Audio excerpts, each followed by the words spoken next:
Hello, this is Maurice Parker. Welcome to Maurice Parker channel. We talk about sports and more. Let's get into it. So the first off, let's kick off with the conclusion of the Week 3 NFL preseason game. It was powerful. It was great to see young talent go out there and perform. First of all, before we start, we're going to get some breaking news. A few days ago, uh, Daniel Jones is the starting quarterback now for the Indianapolis Colts over Anthony Richardson, who had got hurt in the Week 1 preseason game against the Baltimore Ravens, which he hurt his pinky. And Daniel Jones is now the starter, not just for Week 1, but the starter for the season. Meaning, unless he gets injured or something you know, unless a coach's decision, then Richardson's not going to be the starting quarterback. My thoughts on that was, well, obviously it's a tough decision.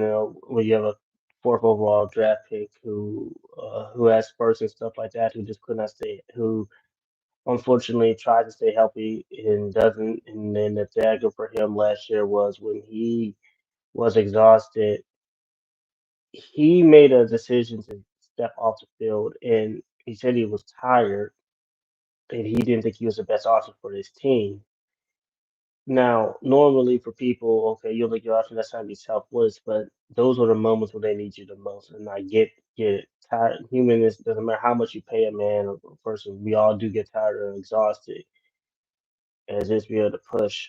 And he did go back in the game. I think the media forgets this, but Anthony Richardson did go right back in the game afterwards, the next following play. But I think that they had built it up so much, like it was such an egregious thing, and to an extent, I can see why it was egregious, but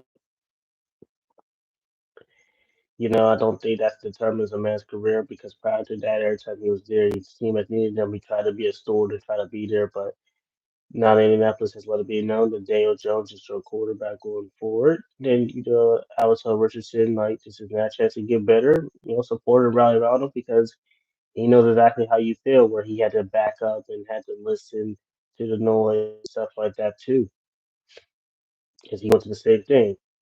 Um, So we begin this preseason game in Pittsburgh with between the Pittsburgh Steelers and Tampa Bay Buccaneers. The Tampa Bay Buccaneers won the game 17-14. First of all, the highlights for them for Tampa Bay will have to go to Teddy Bridgewater to Bucky Irving for a touchdown. And the fact is, they did an awesome job with the last two series of running in on the second string defense of the Steelers. The Steelers' big thing was they had a receiver named Ben Johnson, who I thought made incredible plays. Derek Herman made a sack. It was a good back and forth.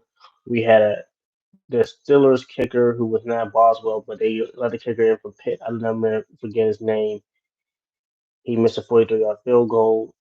Um, it was unfortunate. Watching it, you would think he would make it because Pitt and the Steelers share the same stadium. And for you, those who don't know, they both share Acrisure Stadium.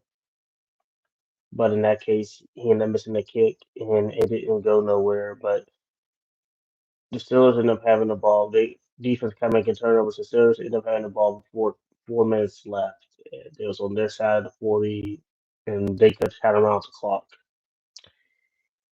The fourth string quarterback, there was an out route. The DB reads the Tampa Bay linebacker reads it perfectly, picks it off, and gets near the to their side of the 40. They didn't have to go that far. So Tampa Bay's right out the clock. They had to win the game, the master class, and they won the game 17-14. Unfortunately, but you gotta get well, I was gonna say unfortunately, but unfortunately for the Steelers, that they won the game. But they did end up winning that game, and you gotta give credit to them because to see two coaches, Todd Bowles and Tom Windle, was good to see two coaches going out there and inspiring their teams to play well. Um, Now for the final, for that, before I leave, the final things I did notice for this game is that I believe next week Jalen Ramsey will play. I believe that's most teams week the final preseason game, most of the starters do end up playing, and so that way they can have some cohesion together while they play.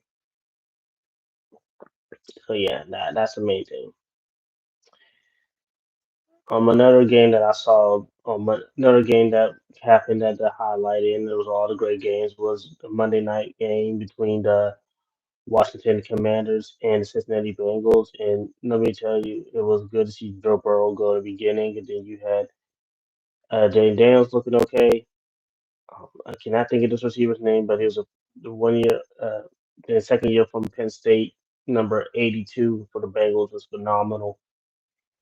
Yeah, they're gonna have to keep this guy because his route running was amazing. The way he contorted his body to catch the ball, 2 touchdowns, and it wasn't just like, oh, we could think that's like, no, this dude made some impressive catches. Like Jake Brown is the one to do the touchdowns from both times. I cannot think of you guys' last name, but he did an outstanding job catching the pass. And and you also look at the fact that we had another games where uh, I cannot the Brown I think the Bears won their game and so forth. I've just been looking at the preseason for a little bit. And I could say that teams are looking like they're getting an identity. I think this is the time you want to clean up any errors so everybody's on the same page, everybody's on the same mindset and what they have to do. I really appreciate the fact that every season is a new season. That's the way you build because every team is different. It's like when you get done drafting or you get done trading, you go to training camp, now you're starting to cultivate your team. Like every organization I believe wants to build an identity or they have an identity, wants to mold, but every team's different. Every team has its own identity, if that makes any sense. Because there's always different groups of characters that come in, people transform, sometimes you age and there's different things you want to learn. And I'm looking forward to the conclusion of the season, of the preseason.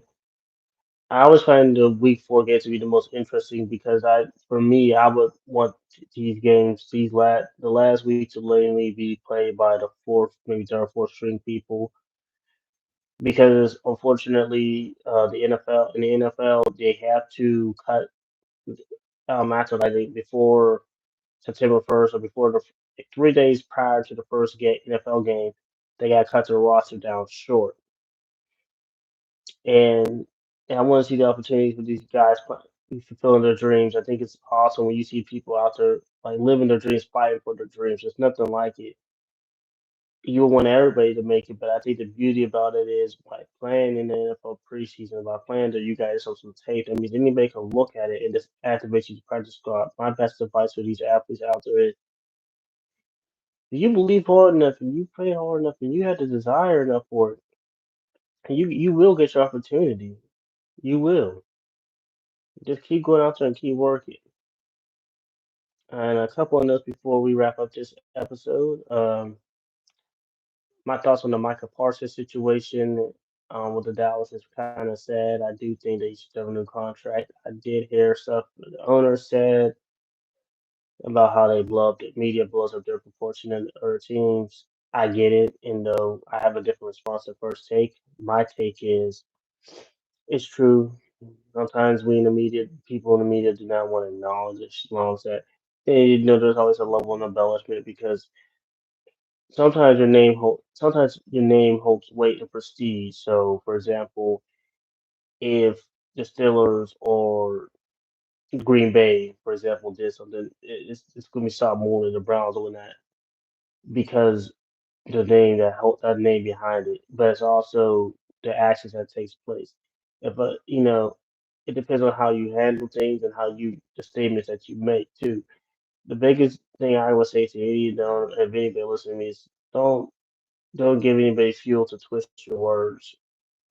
I mean, because we don't know the whole story. I'll say this: you guys, this is a man. You should respect the man because listen, any of us, and Michael Parsons knows how hard he's worked, and I think he should be paid for what he's worth because he has played up and showed up and played and tried to be a warrior for the Dallas Cowboys because nobody can anticipate when they get injured or whatnot. I mean, he's entering the last year of his contract, and I know people say, "Oh, you put out a contract to play," but he's entered the last year of his contract and trying to negotiate with you. There's always a right and decent way to handle it, and that's that. Moving forward, we are getting ready for the final preseason game. a whole plethora of weeks. I cannot wait. This is going to be epic. You do not want to miss any of the final weeks before the final touch, before the opener between the Dallas Cowboys and the defending Super Bowl champion Philadelphia Eagles on NBC or on Peacock. I cannot wait to go over it because there you'll hear Mike Tirico and Chris Collinsworth and all of the good people out there as they go to Lincoln Financial Field to kick off the season, the regular season. I cannot wait, and I know you guys can either. Let's continue to stay motivated. Let's continue to watch these teams. Let's continue to support. Once again, thank you guys so much for taking time out your day to listen to what I got to say. Thank you the Most High for always allowing me to be able to speak. And thank you guys so much for listening. You guys are always wonderful. To all those athletes, men and women out there, you're doing great. You're doing wonderful. We appreciate everyone that y'all do. Y'all people, once y'all do succeed. This is Morris Parker for the Morris Parker channel. Can't wait to see you guys in the next one.